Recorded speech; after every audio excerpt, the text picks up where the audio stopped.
Hello my loyal companions and welcome back to another video on the channel, and in this episode of Rogue Revealed, the series where I take you through everything you need to know about Rogue Company, I'm going to be showing you one of the rogues, Trench. Trench was a big pick for me on Rogue Bowl, so let's jump in to see how he works.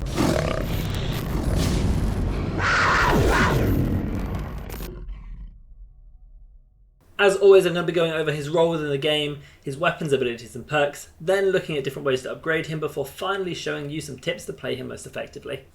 Trench is a very good defensive, zone-controlling rogue.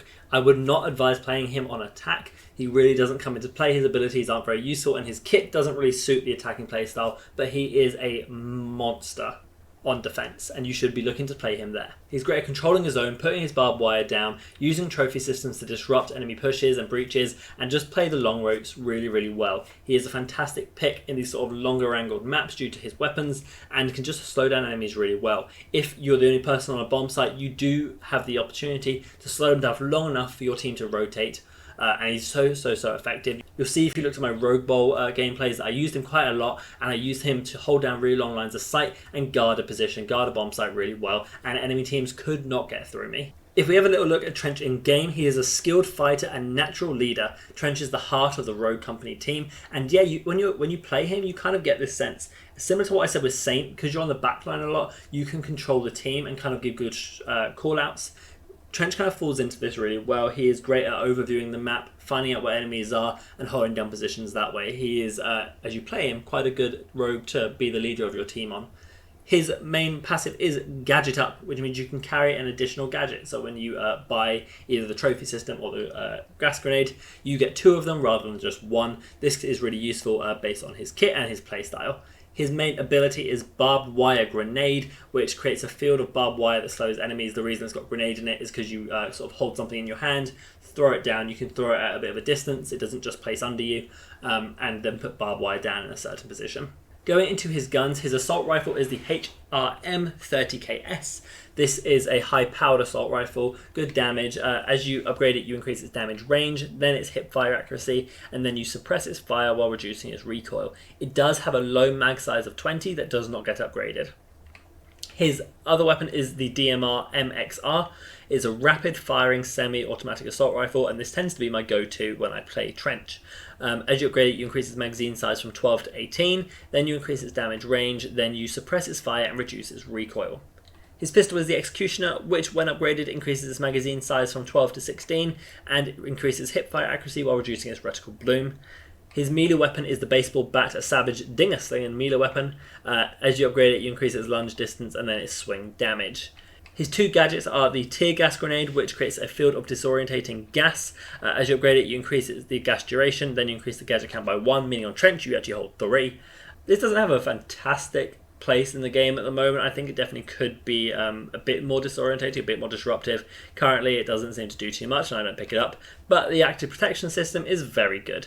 You deploy a gadget that negates the next incoming projectile. As you upgrade it, you increase its durability and detection radius, and then you increase its gadget count by 1.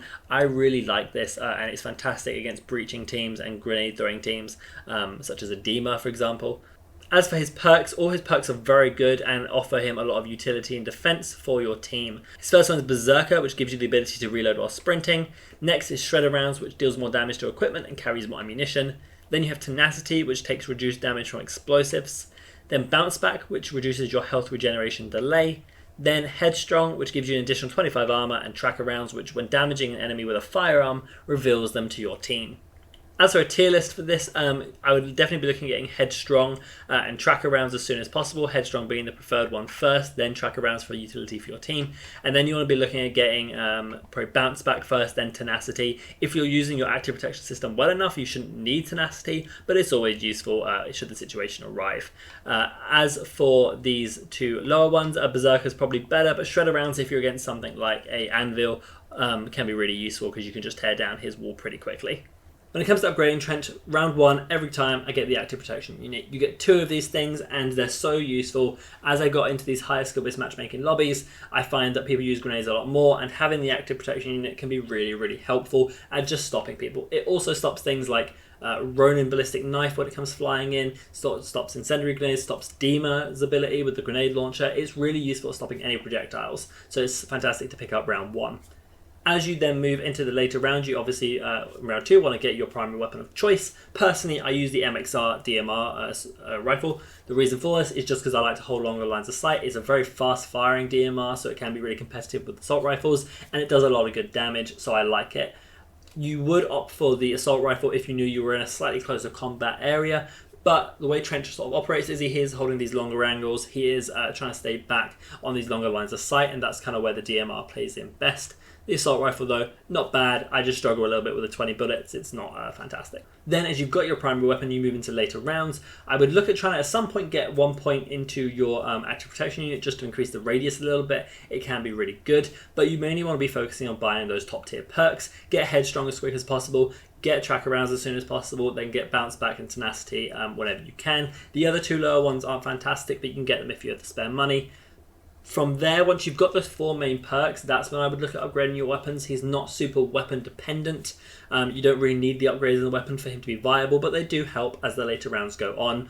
Really though, because of his utility, because of the way he's set up and the way he is, definitely look at getting the perks first before you move into upgrading the weapon.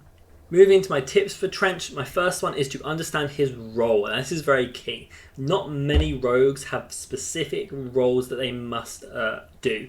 Trench is the opposite. Trench does have a role. He has one thing that he does really well, and that is zone control. He can stop enemies fuddling through a position really well. He can slow the enemy team down. He can take shots, he can hit shots, and he can be really, really effective at stopping those hard breach comps. But you need to use him in that way. You need to not put yourself in a position where you're easily getting taken down. You want to, as soon as you jump out from your defense side from the plane and you go onto the bomb site, you want to set up your zone control as soon as possible. The game is very fast paced, so enemies can get there really quickly. You want to be putting down your barbed wire in the best position. You want to be getting your long line of sight. You want to be getting your active protection units down and holding it really well. You want to then be using your advantage in this slower sort of area as you're holding them off to communicate with your team and tell them how to help and reposition. Tip number 2 is not to overcommit to a kill. This includes thirsting it down, but also just trying to get the last shot on someone. Because you're on the defense side, normally when you play Trench, the attacking side tends to stick in 2s at the very minimum. So whenever you are trying to get a kill or trying to get a thirst, you have to be aware that there are probably 2 people shooting at you. And if you go down, you're basically useless to your team. You need to be sitting there with your DMR, for example, sitting on the angle and taking shots at them slowly, just slowing down their advance. You don't want to be trying to like madly go for these kills. You can if you get the shots on, they're not very good. You just line up a few headshots, it's great on the DMR, but you really want to just be slowing them down as best as possible, not putting yourself at the biggest risk, just slow them down. The worst thing a Trench can do is get it down, run out from his really well fortified position, and then get lasered because he's gone to thirst it down. It's just not worth it. So play him how he's meant to be played, and that is this defensive person. Wait, get it down, and let your team go for the flank and clean it up. Tip number 3 is to be very careful where you place your barbed wire. It's fantastic at slowing down enemies. It doesn't slow you down, that's very important to note, so you can move through it just fine, but your teammates can't. Your teammates suffer from the same drawbacks as the enemies do, moving slowly through this barbed wire, so you need to be careful. You do not want to place this in a position where your teammates are trying to guard. You want to be placing this in a line of sight where you're holding down and you want to slow them as they start going around the corner, because it's easier to hit your DMR shots or your shots on the AR when they're slowly moving through your barricade. Do not put this in a way that disrupts your team. Let your team know where it is and know that if they want to push around a position, they need to not come your way. You got that line of sight covered, then you need to find somewhere else to breach through. My next tip is to not use your active protection unit just for yourself. You want one on your position so that if they come around by you, you can stop it, but you probably also want one with another teammate helping you guard the bomb site. The reason for this is because yes, it's great to defend yourself and maybe have another one spare in case that one goes, but realistically you don't want your teammate to get hard breached as well, and you have the ability with your passive having 2 of these active protection units to stop them and slow them down. This is really useful and you should be using it as best as you can. My last tip for you is just a little distinction between Trench and Vi that you need to know. The reason that I may pick Vi over Trench is due to the size of the map and the angles I know I'll be covering. If I'm going to be on the side that is shorter, if I know I'm going to be really up in the enemy's face, I'm going Vi. That's what she's built for. They do very, very similar jobs. Vi is just better up close. Trench is better at range. So coordinate with your team, know the maps, know what angle you're going to hold, and then pick accordingly. Trench is just better on these longer maps, and that's where you want to be playing him. Okay then guys, that takes us to the end of the video and I really thank you for watching. If you did enjoy, make sure you leave a like and subscribe to the channel so you don't miss any more content. We're currently in a double upload week, so a lot of content dropping for you and you don't want to miss out. You can also follow me on twitch.tv/RedDarkGaming to see live game commentaries and also ask me questions about different things we've talked about in the video. Other than that guys, I hope you have a fantastic day and remember, be loyal, be brave, be relentless. I'll see you in the next video.